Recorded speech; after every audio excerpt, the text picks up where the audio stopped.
Fala galera, beleza? Pessoal, fiz duas operações bem interessantes aqui, quero mostrar para vocês. Vamos começar aqui pelo dólar. Vou tirar os desenhos e observem o que é que eu olho na abertura do dia. Vou tirar esses alvos aqui. O dólar terminou no dia de ontem nesse processo aqui de triângulo, tá? Passamos boa parte do dia, quase o dia inteiro, né? Afunilando. A abertura de hoje já abriu atingindo os alvos desse triângulo, não deu para operar a favor do triângulo, né? Porque já abriu e já buscou os alvos. Só que essa região cinza, por isso que eu sempre falo, sempre deixa o gráfico bem mapeado. Tá? Essa região cinza aqui era uma região de gap, tá? Antiga, era essa região aqui, ó, que eu já tinha ela mapeada há bastante tempo.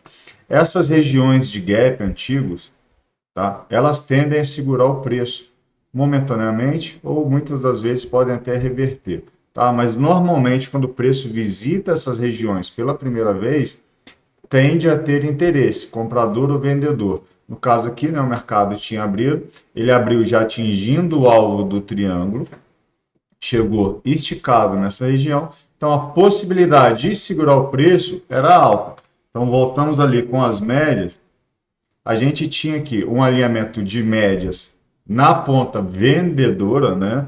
Muita gente, acredito eu, que não tinha esse gráfico mapeado, estava pensando na venda.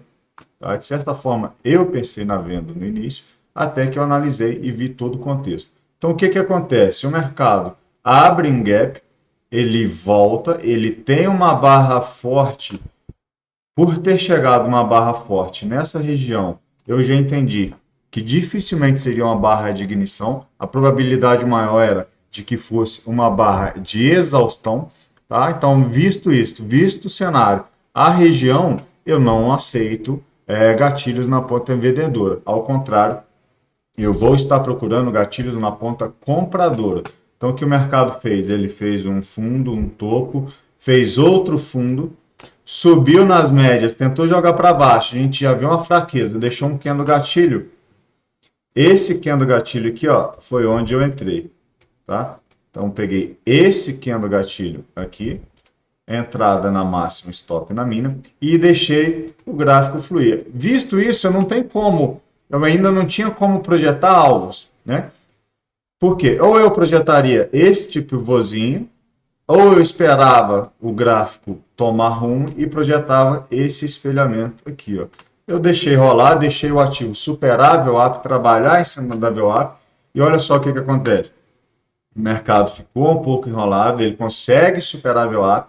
Neste momento aqui, ó, ele fica trabalhando preso entre a VWAP e entre as 200, tá? Olha só que interessante, ó, o ativo ficou preso aqui, ó, afunilando entre a VWAP e entre as 200. Normal, tudo bem, eu estou contra as médias, é uma posição um pouco mais arriscada, mas é uma posição que tem um risco-retorno alto, né? Então, eu fiz essa entrada aqui, deixei o preço trabalhar. Quando ele consegue superar essa região, eu projeto o alvo. De onde? Eu projeto para a esquerda, que eu quero o quê? Quero o espelhamento do movimento. Então, projetando o alvo, aqui eu tinha o alvo 1, o alvo 2, que era de 100%. Tá? Como é um espelhamento, o próprio nome diz espelhamento. Então, o alvo do espelhamento é essa região espelhada para cima. Visto isso, eu ignoro o primeiro alvo e conduzo a minha operação inteira, tá? A operação inteira, desde o ponto de entrada, sem fazer parciais, até o ponto de saída, que é o espelhamento deste movimento. Então, aqui a gente olha, eu tive aqui um risco de 5 pontos para um retorno de 32 pontos, beleza? Então, esse aqui foi o meu trade no dólar. Não foi um trade assim tão rápido. A minha entrada aqui foi por volta das 9h30. A minha saída foi aqui por volta do meio-dia. Relativamente rápido. Agora vamos lá para o índice. O índice também foi um lindo trade, galera. Trade bem interessante. Vou tirar aqui o alvo. Analisem comigo aqui o contexto. O ativo abre em um movimento de baixa, tá? Do nada, sem região, sem contexto, ele sobe no movimento de alta. Não tinha uma região relevante. Bom, de certa forma tinha, né? Tinha essa região de fundo aqui, nada assim tão chamativo. Mas o ativo cai e ele sobe forte. Ele sobe forte. Por isso que é importante a gente acompanhar candle a candle. Olha só que interessante aqui, ó. Olha como o ativo sobe, só que quando ele chega nessa região, ó, um topo, ele já mostra fraqueza, mostra indecisão, candles fortes na ponta vendedora. Ele tenta superar esse topo novamente e tem dificuldade, tá? Ele tenta superar novamente, tem dificuldade. Então a gente vê um topo levemente mais alto, um outro topo que tentou andar, não foi tão longe, seguido por um quarto topo mais baixo. Nitidamente, a gente vê a fraqueza do movimento. A gente vê que está tentando renovar topos, mas está perdendo a força. Tá? O que, que a gente faz? Isso aqui é fator determinante para a gente entrar vendendo? Não, mas isso aqui já é um sinal para a gente ficar atento. Tá? Então, visto isso, que eu tenho região, onde que eu estou? Estava em uma região de LTB, olha só, que interessante essa região aqui, ó.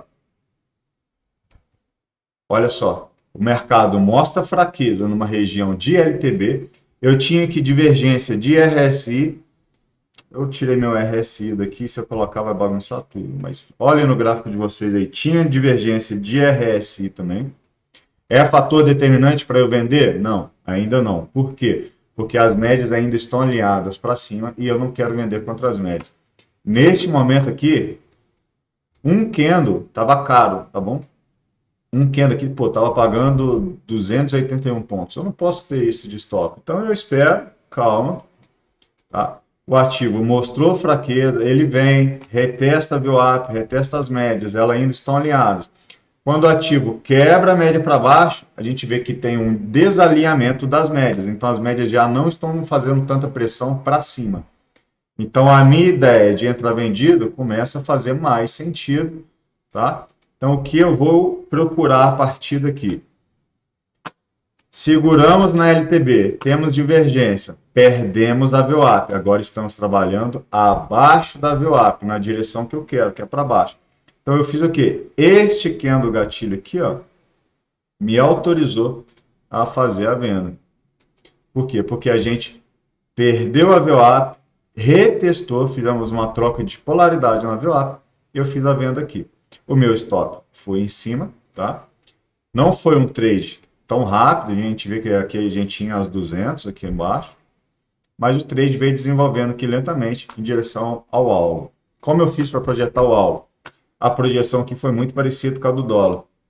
Tá? Eu não tinha pivô, tá? Nenhum pivô relevante para estar projetando, então eu peguei o topo do dia com o fundo próximo mais relevante, eu projetei deste topo até este fundo, e aqui eu tive os alvos. Alvo 1, 2, 3. Nesse cenário, sim, eu fiz uma parcial no alvo de 100%, porque o alvo de 100% confluía com o fundo, era um fundo relevante, tá? Aqui tinha grandes chances do mercado segurar o ativo e jogar para cima. Se tem chance de segurar o ativo e jogar para cima, obviamente, né, que é inteligente da minha parte sair da operação ou fazer uma parcial. Eu não quis sair da operação, eu estava confiante nos meus alvos, então eu fiz uma parcial nessa região, me livrei do risco. O meu stop, que estava lá em cima, eu trouxe ele aqui para baixo, tá? Então, quando rompemos essa região, eu fui conduzindo, tá? O stop que estava aqui em cima, eu fui trazendo ele para baixo. Então, o stop que inicialmente estava aqui em cima, depois eu trouxe ele para baixo, depois eu trouxe ele para baixo, rompeu, eu trouxe ele para baixo, e o meu alvo final era o terceiro alvo de filo, que foi essa região aqui, tá? Então, eu conduzi essa operação toda até aqui embaixo, né? O índice, eu cheguei a fazer uma parcialzinha, e o dólar eu conduzi a operação toda sem fazer parcial nenhum. Então, esse aqui foi o meu diário do dia. Espero que vocês tenham gostado, galera. Qualquer dúvida, deixem nos comentários. Até mais.